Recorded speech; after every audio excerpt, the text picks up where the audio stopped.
एकनाथ शिंदे आणि अजित पवारांबाबत रोहित पवारांनी एक मोठं विधान केलेलं आहे।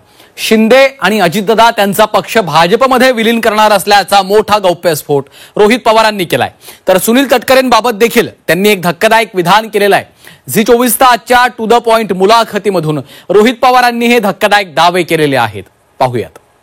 एकनाथ शिंदे साहेब आणि अजितदादांकडे एकच पर्याय राहू शकतो, पार्टी भाजपमध्ये मर्ज करायची। तटकरे साहेब, मी सांगतो तुम्हाला 29ला हे भाजपतून कदाचित खासदारकी लढतील। पोट निवडणूक भाजपच्या चिन्हावरती लढवण्याची परवानगी द्या असं सांगणारे रोहित पवार माझ्या 29च्या बाबतीमध्ये बोलण्याचा त्यांना कुठलाही नैतिक अधिकार त्या ठिकाणी नाही।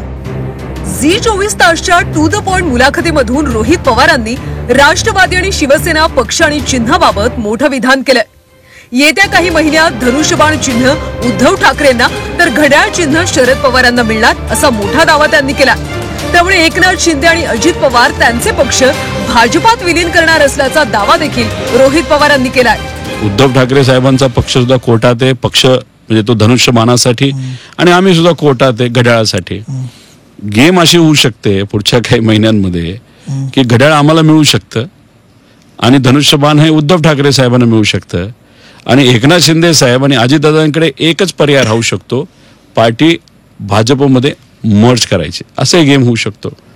नाही तर कदाचित मग असंही होईल की परत एकदा या म्हणजे दादांचे 40-42 काहीतरी आमदार आहेत आणि शिंदे साहेबांचे 50-55 आमदार आहेत, 57 आमदार, तिथं रिइलेक्शन होऊ शकतं। टू द पॉइंट या कार्यक्रमामध्ये रोहित पवारांनी घड्याळ हे चिन्ह त्यांना मिळेल आणि धनुष्यबाण उभाठांना मिळेल अशा पद्धतीच्या वल्गना करणं म्हणजे मुंगेरी लाल के हसीन सपने आहे।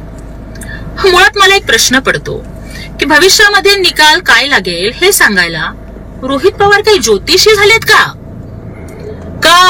त्यांना आता समजून चुकले की आपल्याला राजकारणातला गाशा लवकरच गुंडाळावा लागेल म्हणून हा काही ज्योतिषाचा पार्ट टाइम व्यवसाय त्यांनी सुरू केलाय का?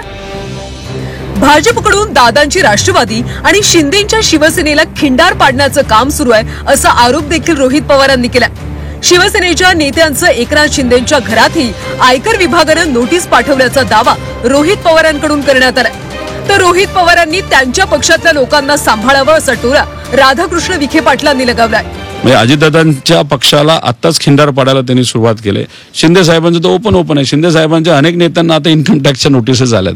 शिंदे साहेबांच्या घरात नोटीस आलेली आहे इन्कम टॅक्सची। मग तिथं आता खिंडार पाडायची सुरुवात झालेली आहे। दुसऱ्या बाजूने तयारी केलेली आहे आणि सुप्रीम कोर्ट हा निर्णय 100% या दोघांच्या विरोधात तिथं देणार आहे। त्यामुळे इधर विलीन व्हा नाही तर रिइलेक्शन करा। फक्त 15-16 आले तर सगळे हे जे नेते आज आहेत ज्यांना घाई झाली पैसे खायची, त्याचं मुख्य कारण हेच आहे की किती दिवस आम्ही राहू सत्तेत त्यांना माहित नाही, मग सगळे खायला बघतायत आणि खायच्या गडबडीत ते बिगाचे व्हिडिओ आता आपल्याला सगळ्यांना बघायला मिळतात। पक्षांतर्गत काय राजकारण असेल किंवा याची मला कल्पना नाहीये। मला वाटतं रोहित पवारांनी सुद्धा फार चिंता करण्याची आवश्यकता नाहीये। आपल्या पक्षाचा गट कुठून आहे एवढी फक्त जरी खबरदारी घेतली। एवढंच नव्हे तर अजित पवारांच्या राष्ट्रवादीत 2 गट निर्माण झालेत असं विधान रोहित पवारांनी केलंय। अजित पवारांवर आरोप झाल्यास पक्षातले किती प्रमुख नेते त्यांची बाजू घेतात असा सवाल देखील रोहित पवारांनी उपस्थित केला। तसंच 2029 मध्ये सुनील तटकरे हे भाजपमधून निवडणूक लढवतील असा धक्कादायक दावा देखील रोहित पवारांनी केला। दरम्यान यानंतर सुनील तटकरेंनी रोहित पवारांना प्रत्युत्तर दिलं। तसंच रोहित पवारांच्या संदर्भात देखील तटकरेंनी मोठा गौप्यस्फोट केलाय। आज त्यांच्या पक्षात किती कंट्रोल आहे हे बघावं लागेल, कारण तिथं 2 गट झालेत असं आम्हाला कळतं। पक्षामध्ये कोकणातले एक नेते ते स्वतःला महाराष्ट्रातले नेते समजतात, ते एक स्वतःचा गट तिथे करतात। कोकणात तर एकच नेते सुनील तटकरे प्रदेश अध्यक्ष आहेत। तुम्ही हे काय तुमची माहिती आहे का? तुम्ही हा राजकीय आरोप करता की तुम्ही म्हणतात की राष्ट्रवादीमध्ये 2 गट पडले आहेत अजित पवारांच्या? बघा, साधं सांगतो, अजितदादांवर जेव्हा केव्हा ॲलिगेशन झाले नाही तर कोणीतरी त्यांच्या विरोधात स्टेटमेंट दिलं तर किती अजितदादा पक्षाचे नेते जे प्रमुख नेते आहेत अजितदादांची बाजू किती वेळा घेतली।